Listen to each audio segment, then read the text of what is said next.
third annual Power of the Sister vote drops in a few hours, but we have a sneak peek. It is a survey, a joint effort between Essence Magazine, the Black Women's Roundtable, Intergenerational Public Policy Network. That is a too damn long of a name, Melanie Campbell. She is the convener of the Black Women's Roundtable. And the poll has some, if you're a Democrat, the poll has some serious problems for you.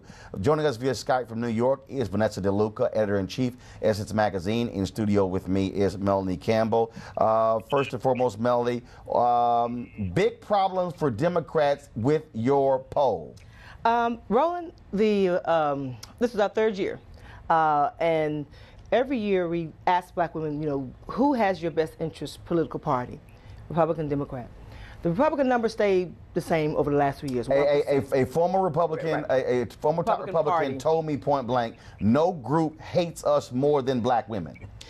1% is pretty low, right? But what was different about this poll this year, and we did it in July, so it's a recent poll, right after the election, it was an 11% drop for Black women overall. With millennial women, it's always been, with young people, overall a drop in the fact that they don't see the Democratic Party as having our best interest at heart. So double-digit drop. Double-digit, 11 points. And that when you look at both parties together, that they don't think either party. But for the Democratic Party, that's a very significant number. 98% of the people who are on this poll, thank goodness for Essence Magazine partnering with us, we really appreciate it, good to see Vanessa, is that we're talking to people who vote. We're talking to women who are active in our communities. And so to have that type of number take place within a year's time span is a significant problem for the Democratic Party. Vanessa, what is the breakdown there? Are we seeing more in terms of millennials? Are we seeing Gen X, Gen Y? Are we seeing stronger support for Democrats among older Black women? No, this is, quite honestly, this is across the board. I mean, this is a multi-generational poll that we do, looking at people who are Essence insiders as well as people who attended the Essence Festival this year. 31% of the people who attended the festival this year were millennials. So we're talking across the board, this finding of people feeling disenfranchised by the Democrats, a double-digit decrease is huge. Melanie, 94% of Black women voted for Hillary Clinton. There was a 9-point gap between Black men who supported Hillary Clinton. If you are Tom Perez, if you're Senator Kamala Harris, if you are Michael Blake, DNC Vice Chair, if you are any top Democrat, you should be scared to death to see a double-digit drop among Black women. And this is not a new conversation. I've been in some of these meetings, as you well know. You had me here on your show a few months ago, back in May when we signed that letter. There's a lot of the millennial sisters, Higher Heights, and others put together a public letter to the DNC. I went to a couple of these meetings, and it's not just about hiring Black women to work in the Democratic Party. That's not new.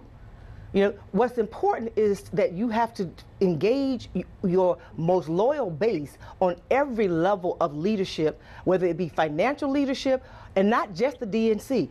I've heard you say this all the time. It's across the board of the Democratic Party. It's not made of just the Democratic National Committee. It's made of the Democratic Congressional, the DCCC, the Congressional Committee. It's made of the Senatorial Committee. It's made of the Democratic Governors Association, and all. You talk about it all the time, local to national, and what's happening in these state parties. There was a time when I spent more of my years in the partisan. I worked on it with Maynard Jackson in his administration. I come out of Georgia politics, and so I know what the Democratic Party used to look like and what it looks like now.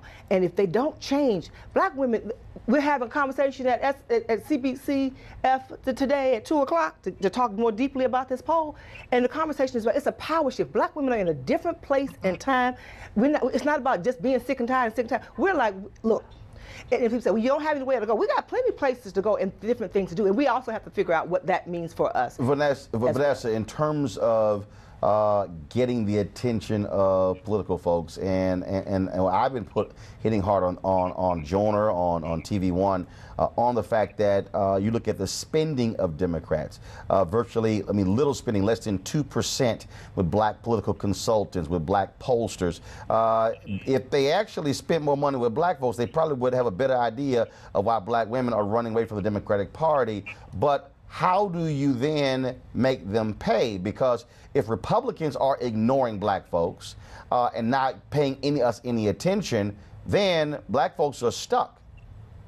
Well, I mean, I think one of the other results of the poll that was interesting to me is how many of our respondents said that they are looking to run for office themselves, that they're looking to, hold from, we're talking from the PTA to alderwoman to city council. I mean, we're realizing that we can't rely on these institutions to represent us, so we need to get more skin in the game and be involved in that. I mean, 6 out of the 10 people who responded said that they're already community organizers. So that tells you that we're ready to lead. We just need to believe in that and start getting support from our own.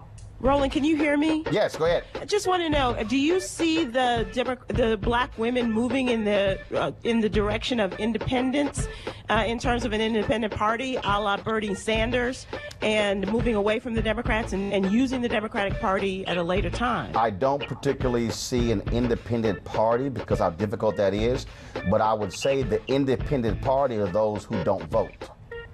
And that's the problem. So if you look at the percentage who voted for the Green Party and those who did not vote, that was a sizable number. So the issue is not Hillary Clinton got 94% of black women.